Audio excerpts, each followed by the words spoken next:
Baik, terima kasih kesempatan yang telah diberikan kepada saya untuk menyampaikan pidato saya pada hari ini yang bertema melestarikan bahasa Indonesia sebagai identitas diri. Jadi, sebelum saya menyampaikan pidato saya pada hari ini, perkenalkan dulu nama saya Opi Rahmada Maihulu, NIM 222012888, kelas MA7, mata kuliah Bahasa Indonesia. Baik, sebelum saya memulai menyampaikan pidato saya pada hari ini, patut kita bersyukur kepada Tuhan di mana Dia selalu menolong dan selalu bersama-sama dengan kita pada hari ini dan kapanpun itu. Baik, sebelum itu yang saya hormati Ibu dosen pengampun bahasa Indonesia dan yang saya hormati juga rekan-rekan mahasiswa Universitas Nias, dan terlebih-lebih juga kepada hadirin pada hari ini yang saya hormati. Langsung saja, kalau boleh saya mengutip definisi bahasa dari Kamus Besar Bahasa Indonesia edisi ketiga yang disusun oleh Pusat Bahasa dan diterbitkan oleh Balai Pustaka di sana. Dinyatakan bahwa bahasa merupakan lambang bunyi yang digunakan oleh suatu anggota masyarakat untuk bekerja sama, berinteraksi, dan mengidentifikasikan diri. Dari kutipan tersebut, ada hal yang menarik dan perlu kita garis bawahi, yaitu bahasa merupakan identitas diri seseorang yang menggunakannya. Begitu pula dengan bahasa Indonesia yang sudah tentunya menjadi identitas setiap bangsa Indonesia. Hal ini juga berarti bahwa bahasa merupakan cerminlah dan sikap dari seseorang dalam berinteraksi. Sebagai identitas diri, bahasa akan menjadi petunjuk karakter dan kepribadian pemakaian bahasa tersebut. Sudah hampir 81 tahun bahasa Indonesia ada sejak Sumpah Pemuda kedua dicetuskan pada tanggal 28 Oktober 1928.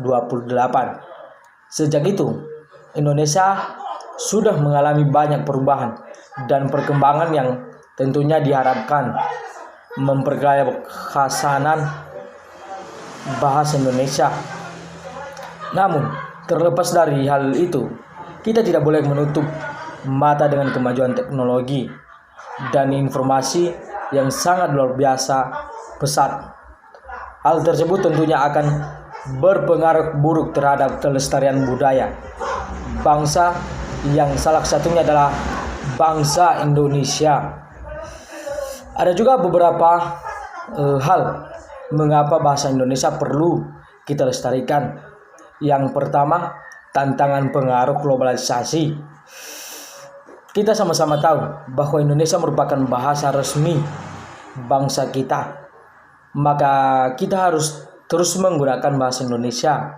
Akan tetapi, akibat pengaruh globalisasi yang berpengaruh buruk terhadap perkembangan bahasa Indonesia yang kini hampir sudah tidak mendapatkan tempat di hati bangsa Indonesia sendiri. Salah satunya buktinya yaitu sekarang jika berkunjung ke tempat wisata-wisata yang cukup besar, bahasa Indonesia itu hanya 50% digunakan, sedangkan 50%-nya lagi sudah digantikan dengan bahasa Inggris. Selain itu, saya ambil contoh yang lain yang cukup sederhana. Sekarang hampir seluruh sekolah di Kota Bogor berlomba-lomba menjadi sekolah SBI, yaitu sekolah bertaraf internasional yang cenderung lebih mengutamakan kemahiran berbahasa Inggris. Sehari-hari, para siswa diharuskan memakai bahasa Inggris, padahal belum tentu bahasa Indonesia yang mereka gunakan sudah baik, sopan, dan sesuai dengan aturannya. Memang bahasa Inggris sudah menjadi bahasa internasional yang jika kita tidak menguasainya, kita akan kesulitan bersosialisasi dengan masyarakat dunia atau internasional. Tetapi haruskah bahasa yang kita cintai bersama ini tergantikan fungsi dan kedudukan oleh bahasa asing? Tidak adakah cara yang lebih bijak agar setiap generasi muda anak bangsa mampu berbahasa asing dengan baik tanpa mengabaikan bahasa negara mereka sendiri. Terus yang ke poin keduanya, rendahnya minat para generasi muda. Saya pernah dengar di sekitar kita, sekarang para generasi muda lebih suka menggunakan bahasa Inggris.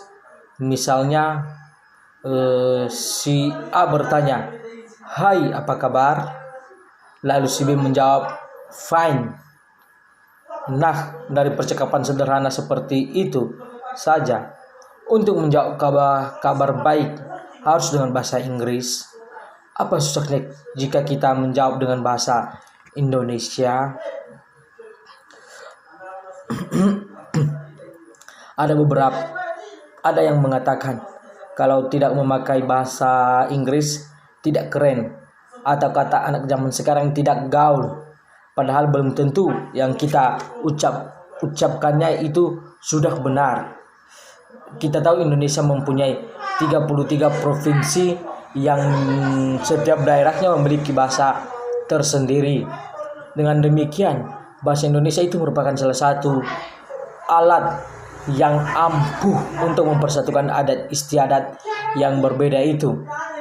Kalau tidak ada bahasa Indonesia, bagaimana jika kita berkomunikasi dengan orang yang berbeda daerah dengan kita? Hal itu tentu akan mempersulit kita karena kita harus mengerti bahasa dari daerah lain. Selain itu, bahasa Indonesia juga merupakan warisan budaya bangsa kita yang bernilai tinggi.